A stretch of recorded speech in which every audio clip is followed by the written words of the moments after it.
ঘটনার প্রেক্ষাপটে একটু অন্য জায়গা থেকে শুরু করতে চাই। মাঝখানে বিভিন্ন এলইডি স্ক্রিনে ভেসে উঠত শেখ হাসিনা আসবে, ভয়ঙ্কর রূপে ফিরবে ছাত্রলীগ।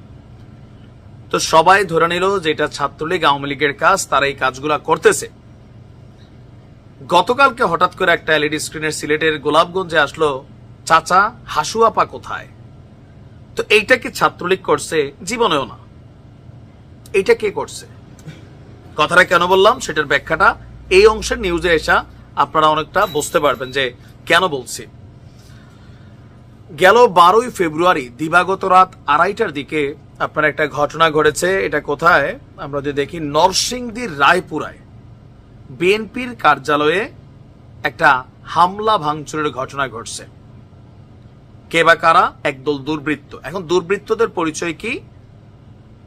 দেয়ালের লিখন দেখে বোঝা যাচ্ছে এরা ছাত্রলীগ, আওয়ামী লীগ অথবা যুবলীগের অনুসারী। তো কি লেখা আছে ভিতরে? নরসিংদীর রায়পুরায় বিএনপি কার্যালয়ের আসবাবপত্র ভাঙচুরের পর আগুন দিয়ে পুড়িয়ে দিয়েছে দুর্বৃত্তরা। তো দুর্বৃত্তরা যাওয়ার সময় কি করছে?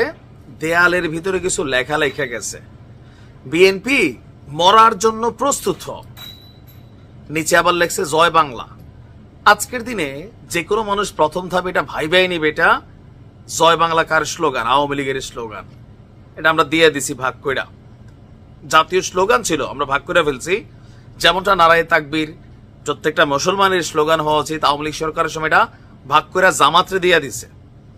কোন একজন ব্যক্তি একটু দাঁড়িয়ে রাখলো, একটু সুবহানাল্লাহ আলহামদুলিল্লাহ বললো, জামাত জামাত, এটা আমরা ভাগ করে ফেলছি। আচ্ছা, তো এখন যখন জয় বাংলা লেখা আবার লিখছে মরার জন্য প্রস্তুত, বিএনপির তারা ভাই নিছে এটা আওয়ামী লীগ, বিএনপি, যুবলীগের কাজ। হইতেও পারে, অস্বাভাবিক না, হইতেও পারে, আবার নাও তো হইতে পারে।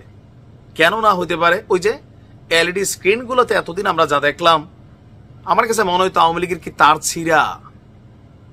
মানে কেন এরা এই ধরনের পাগলামি কর্মকাণ্ড করতেছে? আসলে লাজ লজ্জা শিক্ষা কিছুই হয় নাই। কিন্তু গতকালকে যখন স্ক্রিনে দেখলাম চাচা হাসু আপা কোথায়, তখন মনে হইল যে এটার পিছনে কি অন্য কেউ আছে। যে ধরেন আমি একটা অফিসে দায়িত্বশীল আছি, তা আমার এই অফিসের আন্ডারে 4টা বাহিরে ডিজিটাল স্ক্রিন আছে। এখন এটার মধ্যে যদি কোনো লেখা ওঠে, এটার দায়িত্ব কার উপর আসবে? আমার উপর। তো স্বাভাবিক এটার দায়ভার আমার উপর আসবে, আমার চাকরিও যাবে। অনেকের চাকরি গেছে, তো হইতে হতে পারে আমারে ফাঁসানোর জন্য কেউ পেছন থেকে এই কাজটা করছে, যার কাছে এই কম্পিউটারটার বা এই অ্যাডস গুলা রান করার সফটওয়্যার আইডি পাসওয়ার্ড আছে। হইতে পারে না? হইতে পারে, কিন্তু অস্বাভাবিক কিছু না। এখন পুলিশ এবং স্থানীয় সূত্র বলছে যে গতকাল রাতে, মানে 12 তারিখ রাতে একদল দুর্বৃত্ত কার্যালয়ের তালা ভেঙে ভেতরে প্রবেশ করে টিভি, চেয়ার, টেবিল ভাঙচুর করে জয় বাংলা, মরার জন্য অপেক্ষা করে ইত্যাদি দেয়ালে দেয়ালে লিখে কার্যালয়ে আগুন দিয়ে পালিয়ে যায়। কার্যালয়ে আগুন জ্বলতে দেখে স্থানীয়রা পানি বালু ছিটিয়ে আগুন নিয়ন্ত্রণে আনেন।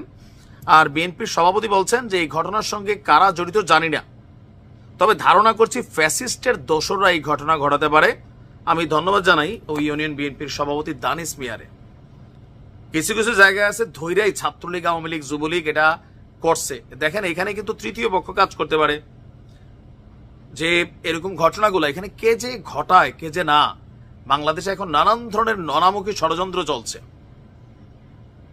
যে এরকম একটা ঘটনা ঘটে যে কাফির বাড়িতে মশার কয়েল থেকে তো আগুন ধরতে পারে, তাই না? সবসময় কয়েল নিয়ে পোলা কাজ করে। অনেক সময় মশার আগুন থেকে, এই যে ধরেন সচিবালয়ের আগুন কিসে থেকে ধরলো? ধরে তোমরা আওয়ামী লীগ বিএনপির দিকে চলে গেছিলাম, সরি আওয়ামী লীগের দিকে বক্তব্য চলে আসলো, পরে প্রতিবেদনে কি আসলো? এখন অনেকে বলেন যে ভাই আপনি তাদের পক্ষে না, তাদের পক্ষে না। বিষয়গুলো মাঝে মাঝে একটু রহস্যজনক মনে হয়। কারণ আওয়ামী লীগের তারা যে জায়গাগুলোতে ঘটনা করে এরা কিন্তু বইলা টইলে স্লোগান দিয়ে করে, বাট চোরের মতো আসলো, ও জয় বাংলা লেখা মরার জন্য প্রস্তুত। তবে ঘটনাটা ফার্দার ইনভেস্টিগেশন করা দরকার। যদি আওয়ামী লীগ জড়িত থাকে দৃষ্টান্তমূলক শিক্ষা দিতে হবে। এখনো ভালো হয় নাই, গুন্ডামি মেন্টালিটি যায় নাই।